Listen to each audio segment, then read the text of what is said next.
Hello everyone and welcome back to Game 3 here of this Best of 7 Show Match King of the Hill series brought to you by SC2casts.tv. Let's go ahead and get into Game 3. We've got MTW Dimaga spawning as the Blue Zerg at the 12 o'clock position here on Scrap Station, and Scrap Station once again is going to be picked by Dimaga, as he was unfortunately the loser of the last game. And that leaves him down 2-0 against Kiwikaki here. But anyways, he is going to spawn at the 12 o'clock position, which is the beneficial point of Scrap Station. And even though Scrap Station is a widely considered Zerg favored map, there are two different spawn positions that really make it difficult for Zerg.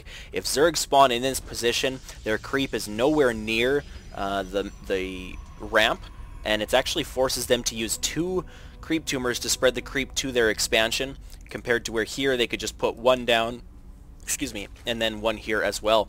But anyways, once again, Dimaga's opponent is going to be Kiwikaki, once again spawning as the yellow Protoss, at the 3 o'clock position here on Scrap Station.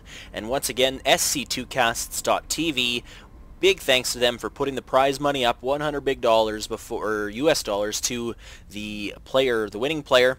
And of course, the winning player does get to return next week for the second series of this King of the Hill show match.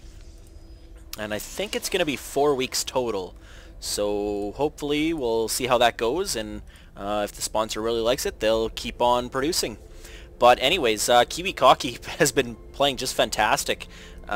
Blink Micro, a really good unit composition, and he's really favoring this fast expansion. Game 1 he did it, just straight up fast expanded. Game 2 he did a little bit of gateway pressure, and then fast expanded, and now it looks like he's going to be Forge fast expanding here on Scrap Station. Dimaga is going to see this, so he's probably going to think that he is safe, although he did go for an earlier pool because he didn't see those gateways with his Overlord really fast, and it is kind of a shorter distance compared to the 4-player maps and the multiple spawn positions that 4-player maps can have. He chose to be safe and go with, he got his gas about halfway through his pool, and his spawning pool is finished, so he's going to be able to get Metabolic Boost if he wants. But it looks like he wants to take this natural expansion. He doesn't have quite enough minerals, but also he's now just seeing this photon cannon. So a little bit of cheese work here from Kiwikaki. Some people will call this cheese. Personally, if it happened to me, I'd call it cheese. But I guess it is just good strategic play, utilizing that first forge to put down a photon cannon near the Zerg's natural expansion that's going to stop that from mining. So the Zerg's going to be forced to one base, or they're going to be forced to go and grab their second base way out here, or even the gold expansion, but that's not very effective as your forces are just too spread out. And with the fact that hatcheries produce all of the units, and one hatchery being here and one hatchery being here, it's not like you can have two racks here and continually pump out units and have them reinforcing each other. When your units are that spread out, they're just not nearly as effective. But it looks like Dimaga, once again, similar to Game 1, is going to be going, Game 2, I believe, he went for the Baneling Nest. So he might try to do a bust here on this cannon, kill it, and try to take his natural expansion and deal with the fact that he's going to be a little bit behind. The income tab shows that, wow, 10 harvesters behind within the first 5 minutes. Kiwikaki is straight up pumping his probes. He's not even using all of his Chrono Boost for his probes. That's fantastic. I don't know what he's doing with that. He did just use his first set of Chrono Boost here on... this may have been second, but one of the sets of Chrono Boost here on the Warp Gate tech, but it looks like Dimaga is going to be able to come and bust this right open. The Baneling Nest is done. Banelings can be in production. They are. 11 Banelings are just going to rip down this wall. They're not going to be able to run by. I think that's fairly tight. No, units can probably get in there, but... they're really not going to be able to get to this natural expansion. They're probably just going to take out the Forge, as it is the weakest building of the three. And I'm kind of actually surprised by this, but the Cybernetics Core actually has more health and shields than the Gateway does. So I just learned something new today. But anyways, the Banelings are ready. There is 11 of them here. 2 have just finished, so 13 in total. Wow, call her Ishikiyasi. 11 plus 2 is 13. How fantastic is that?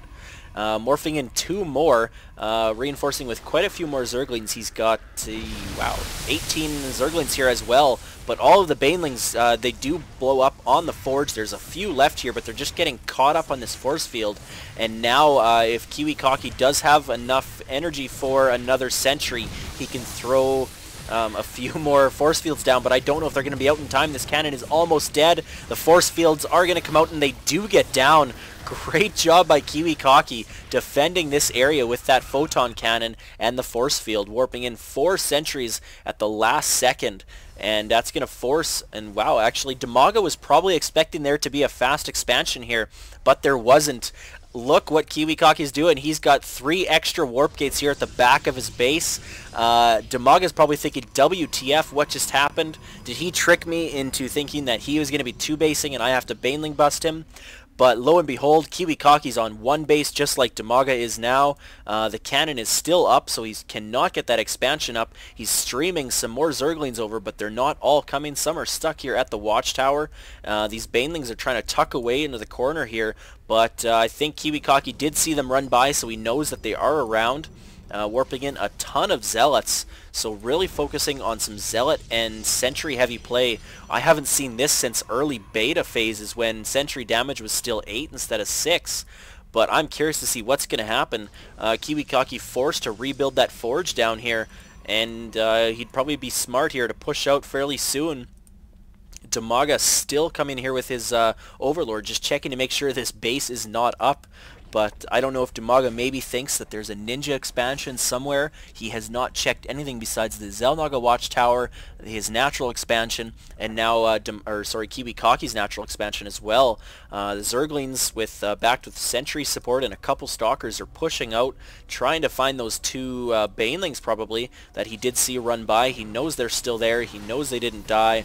And they're not going to be able to pick off this Overlord, not quite enough range. But Kiwikaki is going to get to take his second base. Dimaga has not seen this quite yet, and I'm not sure what's going to happen here. If Kiwikaki's going to draw this out any longer, or if he's just going to push in on Dimaga. Dimaga using a lot of his drones, building spine crawlers. That's a lot of spine crawlers, and Dimaga GG's. So yeah, his buildings that were in production just absolutely go dead, and that is going to be it for game 3. Kiwikaki does take it, and wow, I guess Dimaga knows that since Kiwikaki tricked him into thinking that he was 2-basing and needing to bust him. If we look at the units lost tab, Dimaga lost over double the resources and, well, about 5 times the amount of units that Kiwikaki did in that exchange up at the front of Kiwikaki's base. So I guess he just knows that he's too far behind, and he's going to go ahead and GG and try to take Game 4 and redeem himself. So stay tuned, guys. Game 4 is coming right up, and thanks for tuning in.